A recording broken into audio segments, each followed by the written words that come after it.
Gossipnista here, your one and only source into the real lives of New Yorkers and what it's like to live in New York City. So is it all glitz and glamour? Where do you start? What should you know? And who am I? I'll tell you everything you need to know, and you'll thank me for it. XOXO Gossipnista.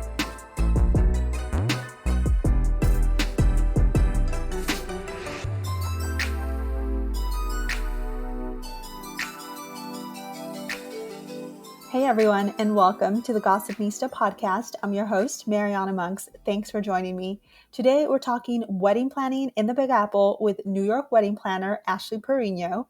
But first, in my last episode, we talked Upper East Side things with Carrie Sorensen, who shares insider tips on all fun things to do in the uptown neighborhood of Manhattan.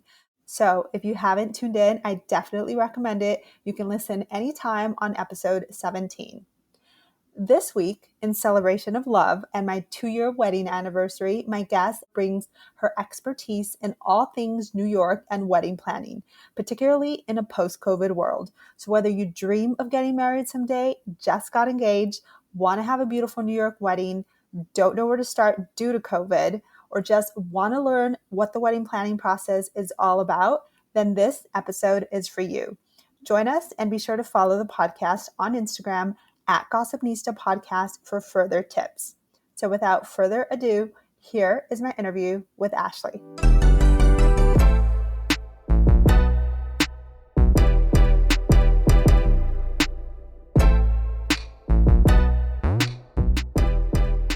Hi, Ashley. How are you doing today? I'm so happy to have you on our podcast. How are you? I'm doing great. Thank you so much for having me. I'm so excited for this. No, I'm excited. You were my wedding planner. We're talking wedding planning today, and let's get started first with your New York story, Ashley. And I want to know, are you originally from New York?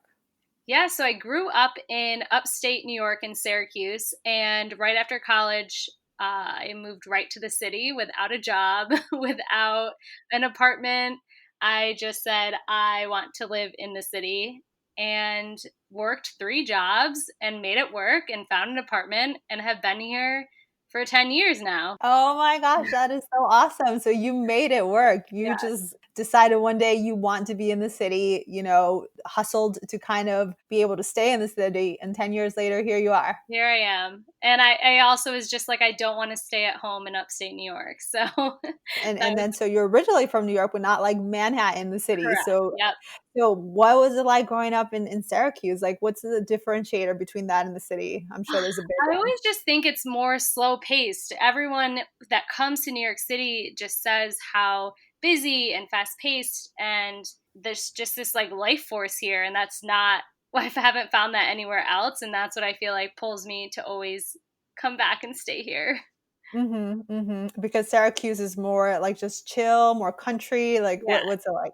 Is that what It's that still is? a city. It's not country per Mhm. se, but it's more laid back. And I also just think business and opportunity wise, New York City is the place to be. 100%. And so in that sense, Ashley, you got here. Where is the neighborhood you landed upon? I currently live in Murray Hill, kind of borderline Midtown East, but in upper 30s.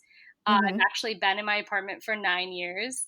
Oh my gosh, was that your first apartment moving into New York? No, I lived up in Spanish Harlem for the first like 15 months of living in New Mm. York and then came down here and I've been here ever since. Oh, that is awesome. So that's a good tenure there Yeah, at that location. But crazy. okay, so you're in Murray Hill, and what would you say your experience in New York has been like? I think I've been lucky enough that I had a lot of friends that I went to college with because I went to a state school. So a lot of hmm them still live in the city. And I think that's been great to have. But also, I've met an insane amount of people here, and some have become like my best friends. Like, I'm in hmm someone's wedding that I found online as a roommate to live with me a few years ago. Oh And my gosh. it's crazy how those friendships and relationships can occur. So I love it here. It's crazy. It's been 10 years. It doesn't feel like that. Um, hmm but yeah, I mean, from working a bunch of jobs, then getting um, laid off in my early 20s to launching this company. It's been a whole mix, but I feel Mhm. like you always can bounce back here. There's always opportunities. Yes, New York is resilient. There's always opportunities. I love that you're saying that. And so in that sense, what is it that you've liked and disliked about New York?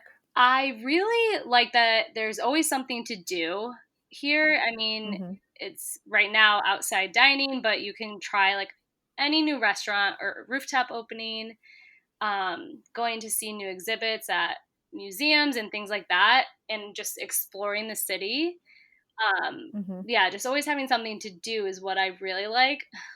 What I Mhm. dislike, I mean, there are a few things, but one thing I feel like is a struggle that you don't even really think about is like not having a car, or like when you Mm. want to leave, it's such a hassle. Like you have to figure out train times or buses or renting a car, and there's just so many moving parts. Whereas if you live in another area, you could easily just go get in your car and leave. Mhm. Uh, Mhm. so I find Mhm. that kind of more of a struggle that you don't, I guess, realize until you have to leave and go somewhere. Okay, and you when you say leave because you're going, what give us Yeah, an like if I'm example. going to out to Long Island or the Hamptons or even up to Syracuse, it's just always like planning to do for like a trip. Like if I go out to Mhm. Long Island, it takes me probably like 2 hours when the drive is probably like a half hour. Oh, wow. Okay, like 2 hours to what point are you talking to? Because 'Cause I'm thinking 2 hours Hamptons, right? But when you're saying 30 minutes driving. Even to like mid Long Island, I feel like just because you have to transfer 2 trains, and I mean, maybe I'm exaggerating, but like from door to door, it probably could be 2 hours. Oh, Yeah. wow. Okay, that makes sense. Anything else you dislike? Because that's just one thing, like, the getting out of New Yeah. York and not having. I mean, I can say like the trash, but that's like a common. That's a signature. That is a signature of New York. But yes, that is getting a little Yeah. wild. Okay. Well, thanks for sharing that, Ashley. Now, I mean, do you have any plans of ever leaving the city, especially now, given that all that's happened and, things aren't accessible as what they used to be? Right. I mean, I did when all this happened, with COVID starting in March. I went upstate to stay with family and just to get out of the city. But I was dying to get back, so I came back for the summer. I Mhm. don't, I love it here. I don't picture myself moving away, Mhm. for the time being. So obviously plans can change, but we'll see what happens. I feel like there's just so much still here, and still a lot of people here. My friends are here, so I'm still staying. Great. City's not quitting, Ashley's not Nope. quitting, we're bouncing back. On that sense, we just talked about we're not leaving the city, but, do you think the city will ever return to what it used to be? Yeah, I definitely do. Honestly, there's just so much here. New York City will always adapt. It's nothing that's going to happen overnight whatsoever, but I I really do believe it will become a thriving city soon enough, and we just have to push through this lull and low that we're all experiencing, but eventually like things will change, and also just adapt more. Like offices might become something new, they may be more residential, and stuff can be more affordable. Like who knows what will happen, but it'll be exciting to see what changes will be made. Mhm. I'm glad you kinda noted those type of things. There will be change, and it is exciting to kinda see what those changes are. It won't be the original New York that we know, and, but are you okay with that? Yeah, but also, uh, I know it's hard to say like it won't be the original, but just think like even the High Line that is now a park, it used to just be like a railroad that was sitting there, and now it's like a fun park Mhm. that people go to. So I just feel like something good will come of this, and new innovation. Who knows what it will be, but I think it will be exciting. Mhm. I do. I like that you reference that. And well, you mentioned the High Line. Why don't you let us know what are some spots that you absolutely love about New York and visiting Yeah, and recommend to people? I I love doing things outside when weather Mhm. is nice.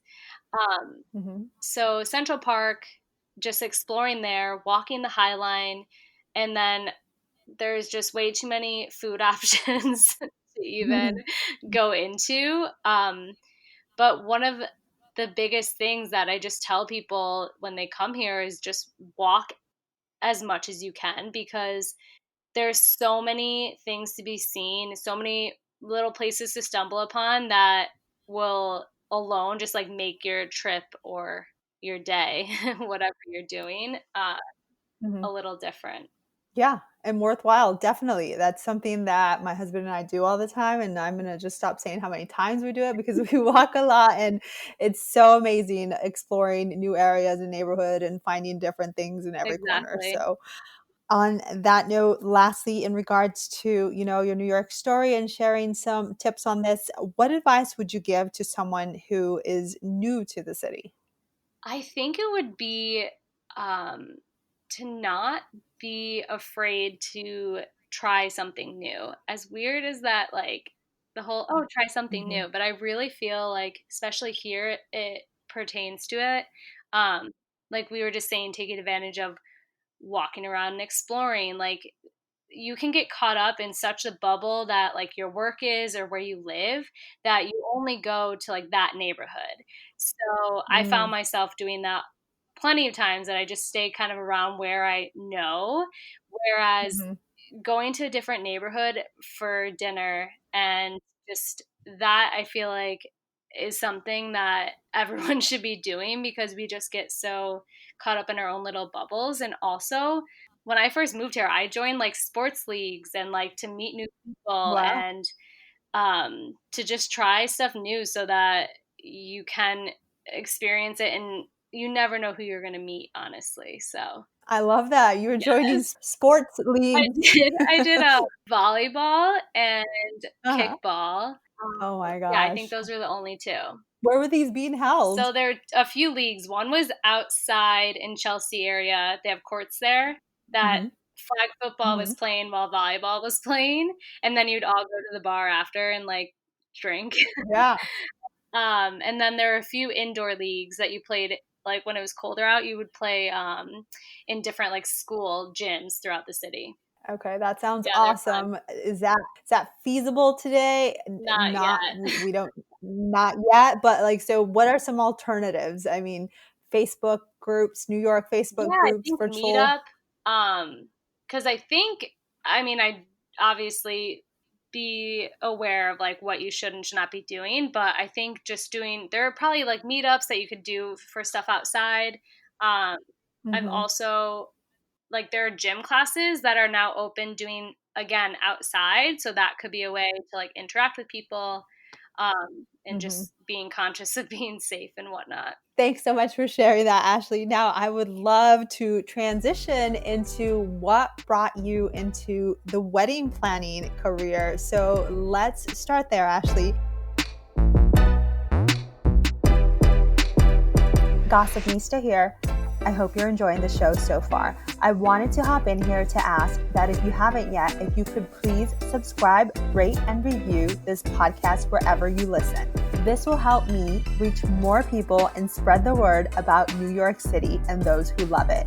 And if you want to stay up to date, be sure to follow at Gossipnista Podcast on Instagram. Now, back to the show.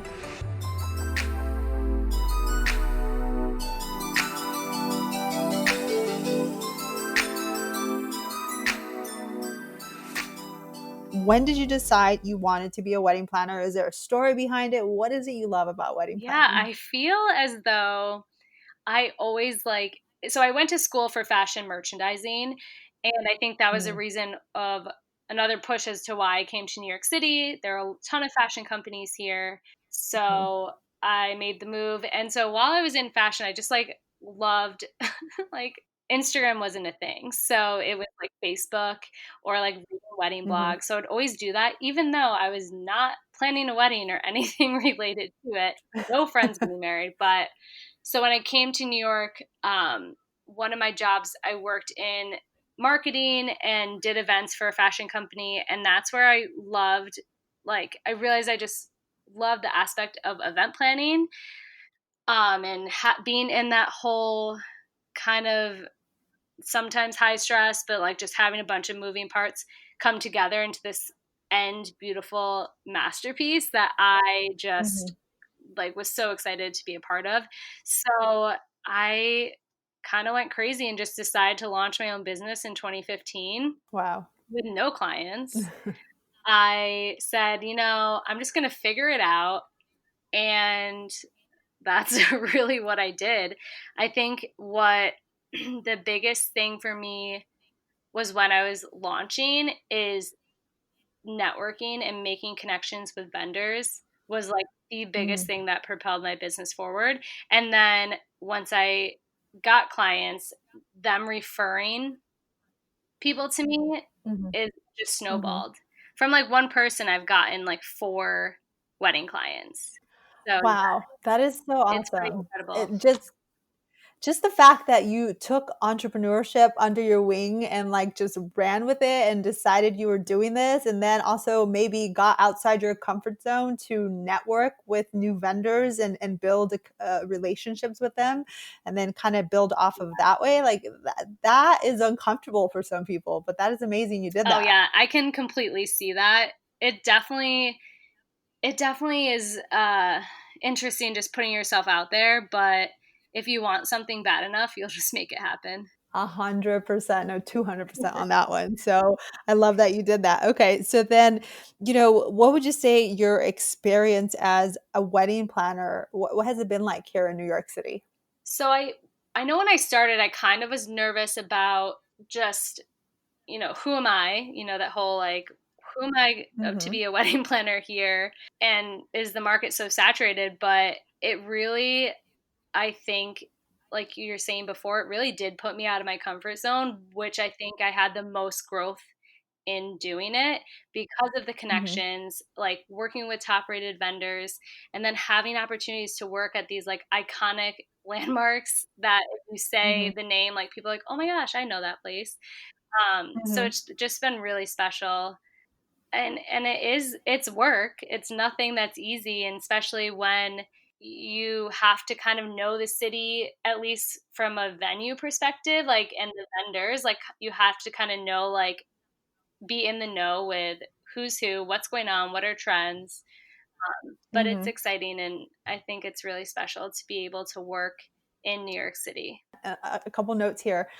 Tell us, what is your wedding planning business name? And so people know that. And then also, what are some of these iconic locations you've worked at? Yeah, so my wedding planning business is just my name, Ashley Peraino. I wanted Mhm. to kind of create like a brand Mhm. so that I can also do other things under that. Mhm. And some of the iconic places that I love that I feel as though people all know. So the boathouse at Central Park, Mhm. Mhm. Bryant Park Grill.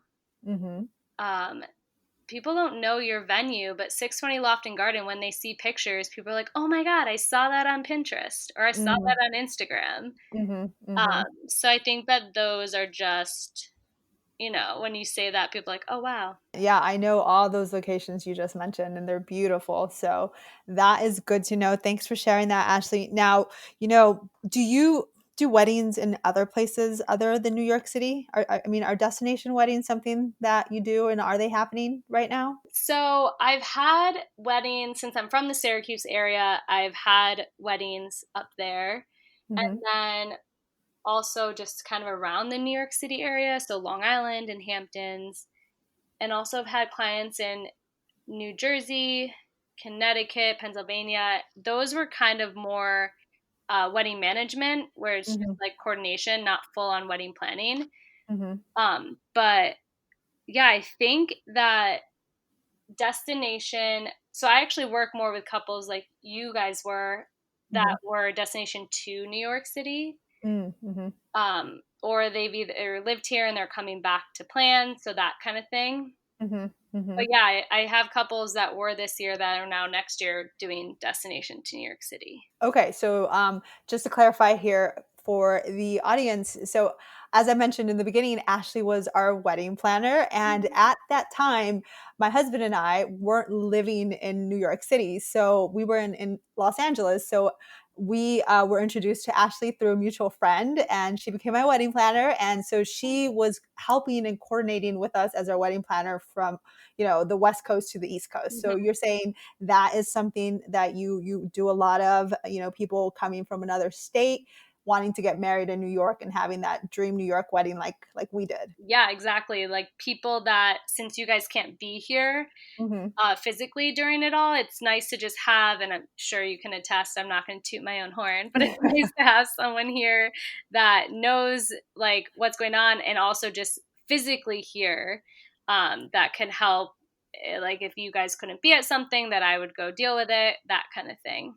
200%, guys. I can't say like having a wedding planner and just them having those relationships they already have built and being able to do most of the communication with your vendors and just, taking things off your plate and just knowing the city more in and out than you do was so helpful. So yes, 100% agreed there, Ashley.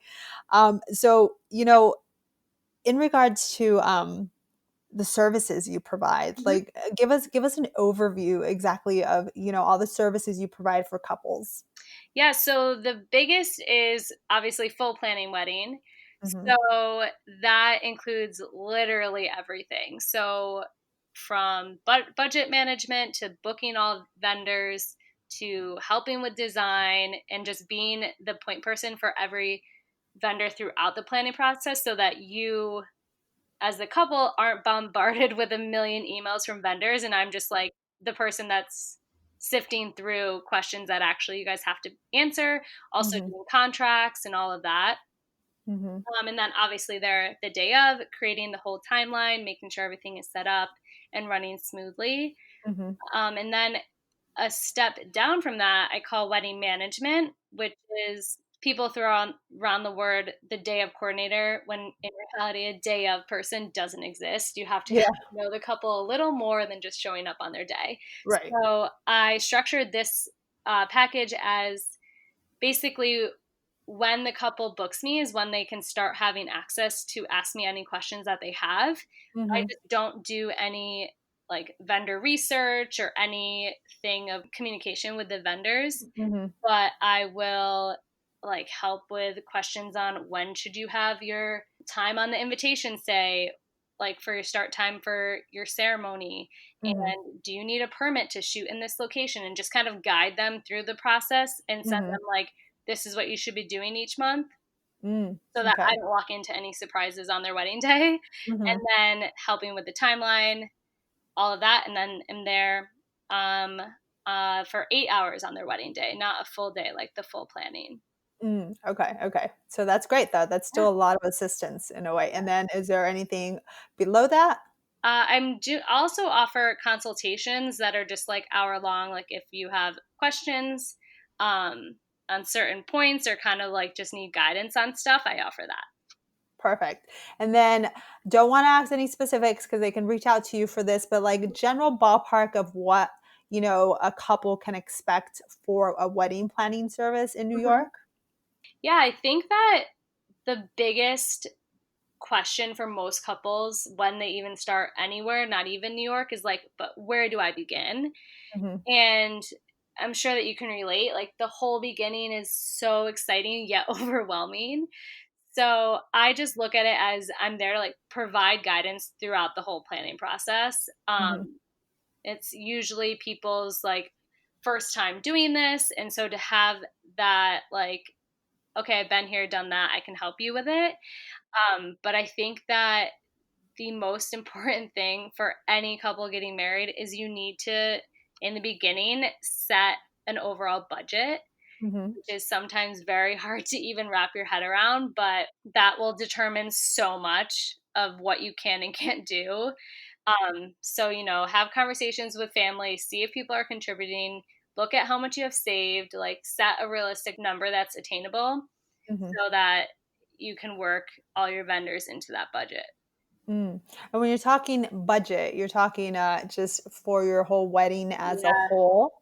I whole wedding as a whole, and to think of even down to your dress and like all these little details. I actually have that I can give you a link to. I have a link to this budget workbook that's like a free download that has all this like laid out so that people can look at like guidance on like what they should be doing. That's amazing. Yes, please do send me that link and I'll attach it to this podcast episode. But on a more, strategic note, like wedding planning wise for wedding planner, give us an estimate of, just the general market out there, $1,000 to $10,000 for a wedding planner. Like what is, something viable for people to take away? Price points for wedding planning, full on wedding planning, it Mhm, totally ranges. mhm, My ballpark, depending on like guest count and all of that, starts at around 7,000, but there are mhm. some that go up to like 70,000. So Whoa. it those are like, your top people. Mhm, Um, and for management and coordination, that ranges too. Mine's around like 2,000, I think okay. 2,250. So kind Mhm, of that ballpark. But so yeah, that should also be included in your budget. mhm, But I mhm. would really look into, if you aren't doing full planning, to look at someone that can help with your wedding management to just alleviate some stress. Yes, so much so. And thank you for sharing that, Ashley. That was great specifics to kind of have in mind for the audience. Now, when you, just bringing it back to the budget and planning, I can attest here. You kind of go in. It's I can't stress enough. Being a former bride 2 years ago, on how you think you have a certain budget in mind, and then it becomes that much more expensive, Mhm. right? So Yep. so you do you recommend people leave like a flexibility of like 10 to 20,000 higher, plan for the least and then add 20 cushion without telling someone? How does Yeah, it work? it's so, I mean, you definitely need a cushion because things come up that you want to add and things like that. But a good way to start with, when people are like, I don't even know how much I can afford, is Mhm, kind of like going back to like how much actually cash do you guys have, and then how many months away is your wedding, and then see how much you realistically can save a month, mhm, and then also just kind of look on people's websites. Some people have prices listed, so you get a ballpark of like how much your top ideal people are charging. mhm. But definitely have a buffer because so many things just come up that you can't even plan for. Right. Or And so you want them more expensive. yeah, case in point here.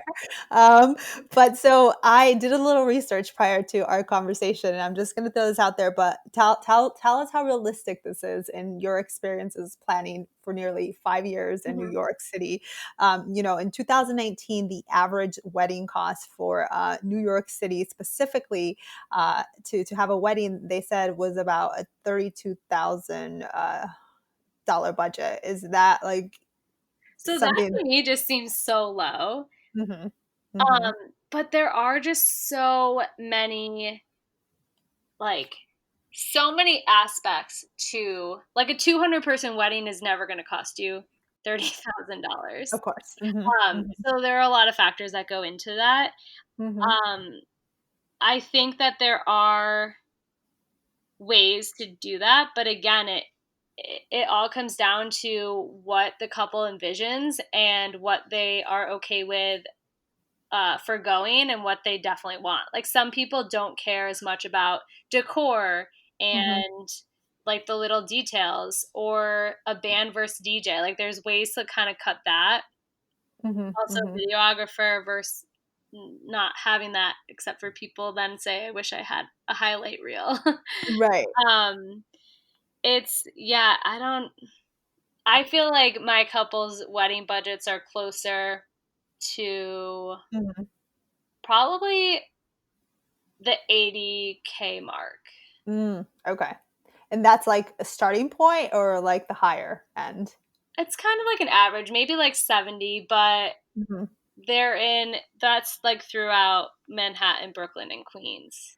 Yep, and I would 100%, just kind of agree here with Ashley because I'm thinking this number it could just be New York State as a whole, and that is a Right. big, big state, That's right? yeah. But in Manhattan, if we're talking $32,000 budget, you're probably going to get, a 10 people wedding Right. with a central park, a ceremony, someone marrying you, and then, dinner and things like that. And then the, Exactly. the video and all that. So that's just to give you a good perspective on Manhattan wedding guys. And since we're on this subject, due to COVID-19 and how the landscape is changing, in particular to weddings, is Right. this adding maybe some budget friendliness for weddings, or is it not changing the last landscape that much? So I think that like vendors, and I'm not speaking for everyone, but for me, I always raise my prices like every year for the most part to an Hmm. extent. So Hmm. I think that vendors are going to be doing that, but with restrictions on guest count Hmm. having to be lower, it will definitely ultimately save people money. Because if Hmm. you can only have 50 people at your wedding, then you were planning for 100, like you saved just so much money there. Hmm. Yeah. So yeah, I think that they can be cheaper, but then again, people, if they have extra money, they want to like build these crazy flower walls and just like deck out the decor because they were already planning for it. So like Hmm. they're just gonna go for it. So it's Hmm. kind of a mix of um, budgets when it comes to it. Right. Yeah. Agreed. And so I'm curious, Ashley, have you seen, I mean, I'm sure you know wedding planners, there's a community, yourself included. Has there been a decrease in cancellations in weddings this year, 2020?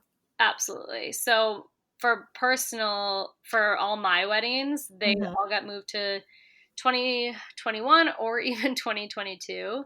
Wow. Um, Most vendors, even like florists and photographers, so many people rescheduled.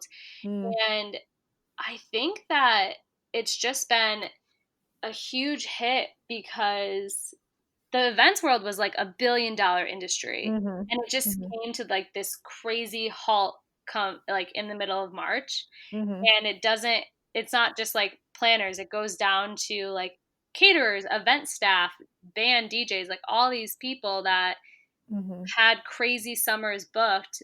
Now they don't get those final payments that this year. So I think it's definitely a hit and kind of a struggle. And that's why if people are canceling, I've heard that they're not getting deposits back because number one, they're usually non-refundable. Hmm. And number two, when you booked that specific vendor, they reserved that day for your wedding. So Hmm. I know like this whole pandemic, it's nothing that anyone could have ever imagined, but Hmm.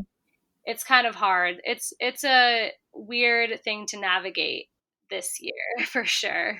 Okay, and with that said, and I'm sorry, I'm going off the book here, but since we're talking about these topics and I have a question after another Yeah. coming rolling off my tongue here, are vendors, you mentioned deposit, not getting it back. Nobody foresaw COVID, Hmm. I mean, but are they being flexible with deposits moving forward, or is it more stricter in the sense that, moving forward, should, we reserve this date and Hmm. that's that. And if it doesn't happen, you're going to lose your deposit, or Yeah. tell me a little about that. So I definitely, for everyone like listening that is going through this, you need to right now and moving forward always review your cancellation policies in your contracts. And I think people are definitely being flexible because I mean no one wants to tell a couple like, sorry, I can't help you, like that's Hmm. insane. I don't think anyone in this industry would do that. Hmm. So people are definitely honoring the change to the next year, Hmm. and rolling over that deposit. Some are requiring just like an extra payment, but keeping the same price. But just say you had like two payments left, they might change it into three so that just cash flow purposes on their end as a vendor. Hmm. And I think that people now even on the vendor side, are really like making sure their contracts are, um, protecting both sides. Mm-hmm. Um, because if a couple cancels, some say like, okay, well, you still have to pay me in full. So there's just like so much different wording in every contract. So Mm-hmm. definitely review that. And if you have a conversation with any vendor on the phone, just get it in writing. Ask them to recap that conversation in an email so that everything's in writing, because it could go back to like he said, she said kind of stuff. Wow, that's a great tip. And thank you for sharing that. And again, this is why having a wedding planner is going to save a lot of headaches and money in your pocket in the long run. So, particularly during this time. Yeah. And I feel like we just kind of went straight into our third segment here talking about tips for wedding planning, actually, but I'm going to roll it back in and then we'll dive deeper into that segment. My final question in relation to wedding planning and your business and developing it and the services you offer is, what is it you love most about weddings and wedding planning? I really think that it's my couples. And it sounds cheesy, but I mean, looking like your wedding day is cherished like for a lifetime. Like you will Mhm. remember that day. You have the pictures. Um, Everyone that you love was there. And for having a couple, trust me, to be a part of their wedding day and this whole planning process is just so rewarding that I'm so grateful. And I really think that that's like, I've become friends with them. Like you and I, like we go for drinks. Like Yeah. I just love that aspect of it, Mhm. where like you build these relationships. 100%. And you gave me goosebumps saying all that. That is so sweet Yay. of you to say. And my husband Todd said, say hi to Ashley as we're doing this, and we're neighbors. So that's Yes. like, let's go hang. Perfect, Ashley. So I want to dive deeper into more wedding planning tips for the audience in our third segment. So let's just kind of roll into that. And if there's anything that you may not know how to answer, or I'm coming too much at you, just stop me. So, all right. So I'd love to know,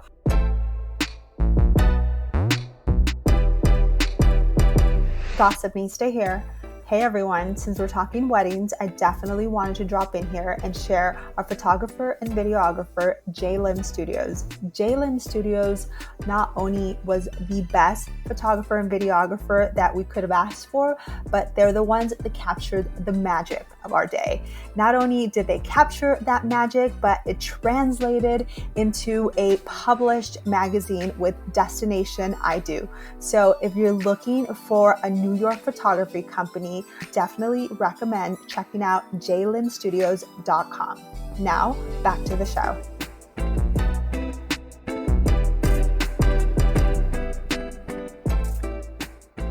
There's CDC guidelines in general. What are the CDC guidelines for New York and limitations to guests? Yeah. So guidelines right now are up to 50 guests.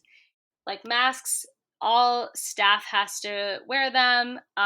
They ideally want everything to be outside if possible, and like Mhm. sure, like you're 6 feet social distancing. I think that a big thing is obviously like the disinfecting protocols, and they're doing away with buffets. I've heard a Mm. lot of caterers aren't doing buffets, so it's like plated food only. Mhm. And another big thing that I find interesting is like there's no dance floor. What? Yeah, like you can't like dancing isn't really like allowed because you're mixing too much with like you Mm. can't be 6 feet away. So they just like have you dance with like around your table kind of. It weddings like seriously are not what they used to be right now. Oh my gosh. Where are you getting this info from? Is it weddings? I've had like I mean I've obviously like vendors that I'm in touch with, but also like friends that have attended weddings now. So Okay. it's just like, and again, every venue, you just have to defer to them because they have their protocols set up. It's like their whole liability insurance kind of thing. So they'll be able to answer obviously these questions. So maybe they will allow a dance floor. I don't know. But Mhm. I heard that like dancing isn't even allowed. That is crazy. It doesn't feel so much like a wedding if you're like Right. prohibiting dancing and that whole, you're with the people you love most, friends and family. And it's one thing cutting the wedding list, another like not actually having fun on your wedding. Mhm. So is there any alternatives here that are popping up that you know of in the sense of how to keep the liveliness to these weddings? I've heard like that some are, since you can't have dance floors, like you're able to like dance on top of tables. Oh, hey, So okay. it's like a whole different type of vibe, which is kind of funny. Uh-huh. Um, and but again, they're saying like if guests wear masks, that's kind of a different ballpark. But in a sense, since it's only 50 people, they're saying like keep 6 feet and then you don't have to wear a mask.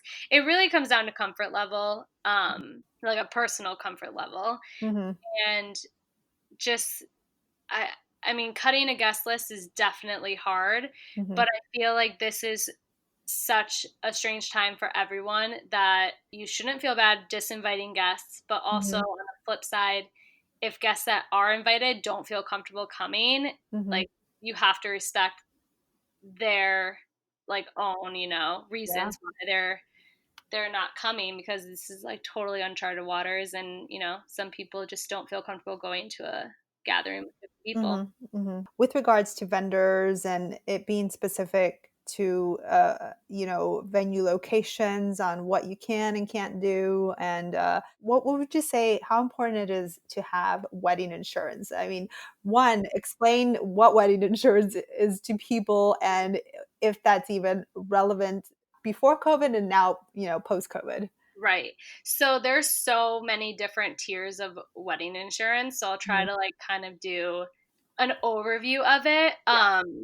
But it basically there's liability that basically if a guest gets hurt or something, you don't get sued. There's also usually the venue has something like this, so it's definitely to have an open conversation with both parties on this. And also there's cancellation insurance, but again, there's with insurance, as everyone knows, even with like health insurance, there's so many like stipulations. So Yeah. definitely talk to someone on this. Mhm. But it could be okay, this can be COVID related. Say Mhm. your venue goes out of business and shuts down due to COVID. Mm. With insurance, some plans, you then can file with the insurance and get your deposit back. Okay. So do you recommend wedding insurance? And then what does it look like on a pricing point? Like, is it $50 a month for the 12 months of your planning? Like, how does it work? Yeah, so I recommend it even for like non-COVID related, Hmm. but it ranges in what you are having coverage for, and you can some plans get like up to 24 hours before your wedding, but you usually want to book it when you have most of your vendors because they'll have you submit kind of like their contracts, Hmm. and you have to show proof that you paid kind of stuff for deposits.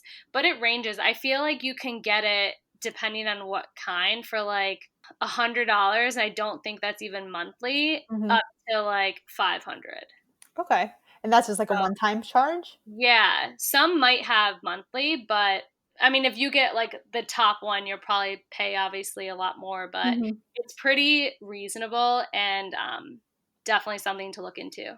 Yeah, and I wouldn't disregard it during this time, Yeah. so, but, thank you for sharing those details, Ashley. Now, in regards to wedding dates, obviously 2020 has almost been canceled or Mhm. changed for most people, in pertaining to, next year and seeing, the horizon ahead in wedding planning. What are some popular wedding dates and ones that you should avoid? Yeah, so I mean, 2021 is kind of going to be an interesting year just with how booked, like, so you have all the 2020 weddings for the most part got moved to 2021 if they could. And Mhm. then you have all these regular brides that were already planning in 2021. So Mm. I feel like it's going to be a massive year the next 2 years for weddings. So, especially even if you're a guest, you'll probably attend like 15. But I think, especially for New York, a spring summer is always popular because people like doing Hamptons and outside ceremonies, and Mhm. then also like September, October. A thing with New York, and I feel like we had this with your wedding, is weather. Mhm. And you just Mhm. never know what the weather is going to be. Yep. So I always say, like, if you don't like your rain plan of the venue, like, don't book that venue because the weather is like the one thing you cannot control. So you want to love if you have to get married inside, if you were planning an outside ceremony, especially in New York. But Mhm. like I once had a bride, it wasn't anything to do with like outside ceremony, but she was getting married in February and had Mhm. a long sleeved, beautiful dress. And it ended up being like 80 degrees in Central Park on February. Mm. Oh, It wow. was like, it was just such a fluke hot day. So, yeah, the weather you can't control at all. But I Mhm. think for next year, if you have to reschedule, like just reschedule later in the year because we kind of have to again see how this all plans out. Mhm. Like I wouldn't suggest rescheduling to like a February date. Mm. Okay. But then, like, specific wedding, so you said the, summer and spring, more so along spring lines, as well Yeah, as, September, October, those are popular I think times. those are, yeah, the most popular kind of dates here. So I know during our wedding experience, depending on it falling on a holiday on Mhm. Monday, you were going to be charged like a prime, Yes. you know, uh, fee for your venue. Is that still going to be the case moving forward? Yeah, I think that you still will have to pay extra. I mean, some venues, maybe if it's like their only date left and they're trying to like accommodate a couple having to reschedule, they might waive that extra fee. But for the most part, um, long weekends are like a prime wedding date, so you usually pay a more premium price. Hmm. But also, like if you are rescheduling and you're flexible, kind of like look at Thursday weddings or look at Sundays if you really have your heart set to get married at this venue next year or whenever it may be, Hmm. to be a little flexible too. Yeah, no, and I had a Sunday wedding, so and I love that. You just make it a longer weekend for your guests and Exactly. just let them know ahead of time so everyone can plan accordingly. So that worked out perfectly instead of paying the super premium highs on Saturdays and fighting for Exactly. dates that were booked out months in Yeah, advance. it saves you money. So Yeah. Yeah. So on that note, Ashley, what are some top New York spots you recommend for couples to get married at, I guess moving forward for 2021? yeah, um I think outside is going to kind of be something that people kind of lean into Yeah. for some places. Mhm. Um, and so I mentioned a few earlier, just ones that like, because I like a whole mix of places, which I just love that aspect of my job. I can go to different venues and work with different people. But like Bryant Park Grill, they have a rooftop that you can do Mm. the ceremony on, Mhm. and then inside for dining. And you could also use the patio outside too. Then the boathouse at Central Mhm. Park, they have outside too, so that works. 620 Lofton Garden is Mhm. incredible views of the city, and they Mhm. have outside too. And then also some that I like that are like fun vibes and like different decor. The Bowery Mhm. Hotel is beautiful.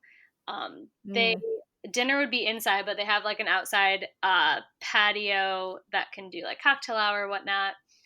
Gramercy Mhm. Park Hotel is a rooftop, which is stunning. And then 501 Union in Brooklyn, I've had so many weddings there, and they have Wow. this atrium that they can roll up the garage doors to, so it can be like inside outside type feeling. Mhm. But I think just any type of venue you now are booking at, you just have to have the conversation about their, sanitation protocol, their ventilation systems, and Mm. things like that to be aware of. Oh, I'm glad that you note those things because I don't think most of us would really think of that, but that's obviously prevalent now. Yeah, and noting outdoor spaces and rooftops. And I mean, that's almost going to be preferred, I'm assuming, given everything that's going on until we have a vaccine, right? So exactly. thank you for sharing all that with us. It started giving me goosebumps. Wanted to go through the whole wedding process again. But so on that note, what is it that you love most about New York as a wedding backdrop, Ashley? I love the skylines. Like, I just love at night, wherever you are, for the most part, when you walk out at night or if you're on a rooftop and just like seeing the city lit up, it just takes your breath away. And especially for guests that don't see this all the time, Mm-hmm. it's just such like a fun experience for them too. Mm-hmm. Yep, just pretty much like all my guests who came from outer Right. state, and it was their first time in New York. So, definitely if you're coming from another state, it's going to be a wow factor for people that haven't been here, and even just being in the city and having some spots like Ashley mentioned are going to be wow factors. Anything New York is wow. Let's just put it that way, Exactly. right?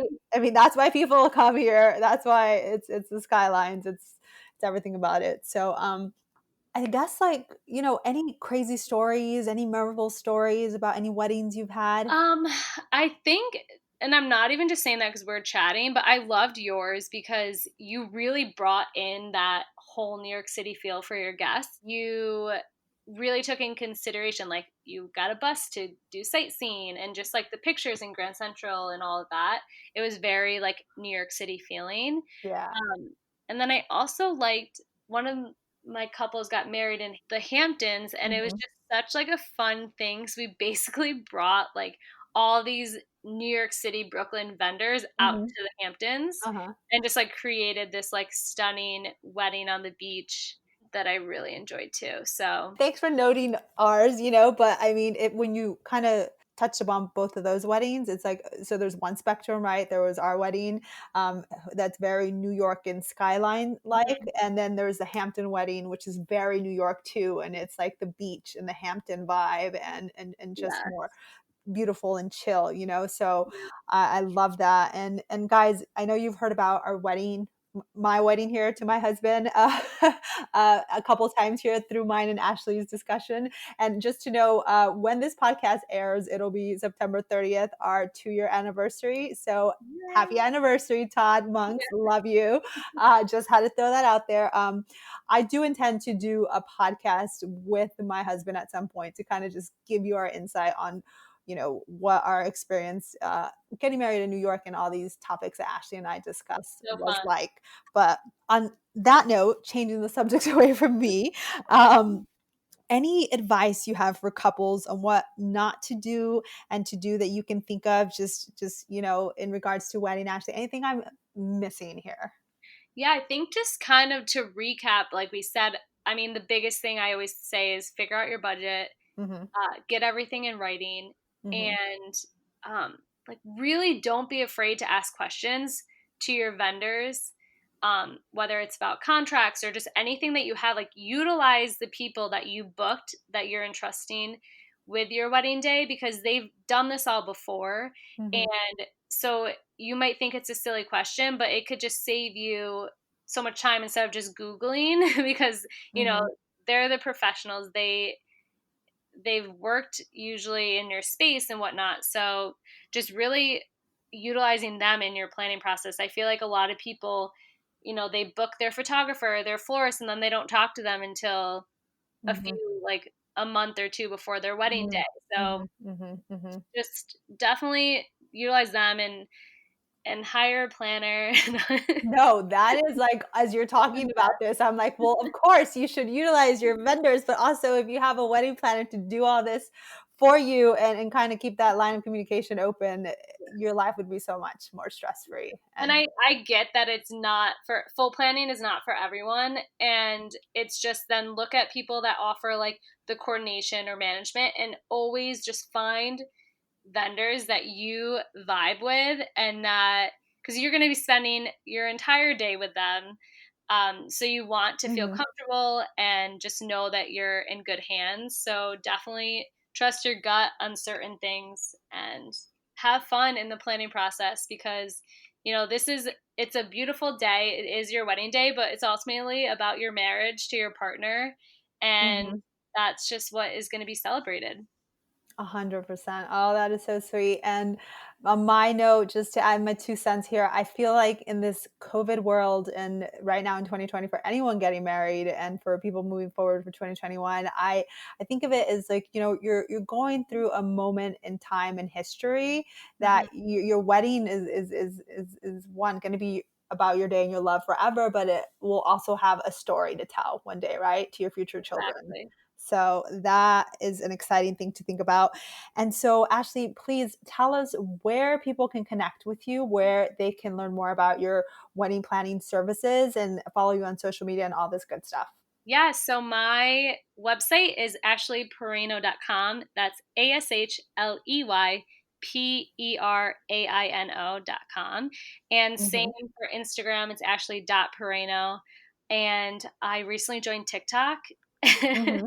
So Yep. that's the same, ashley.peraino. That's basically it. So, and I'll also send you that link so that they can download some freebies with Perfect. help for guidance. And then to tie you into something potentially that's coming up, let's have you just briefly touch upon your intentions for 2021.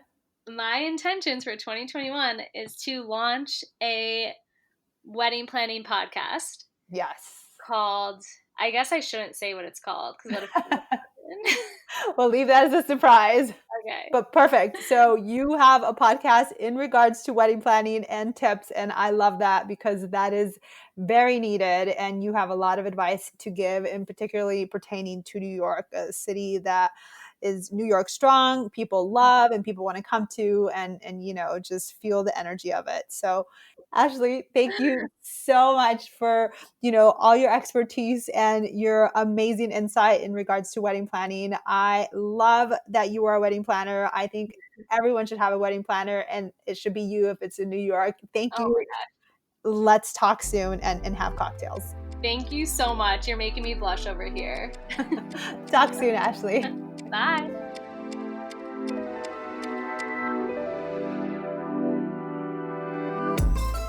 Thanks for tuning in to Gossipista. Your support means the world.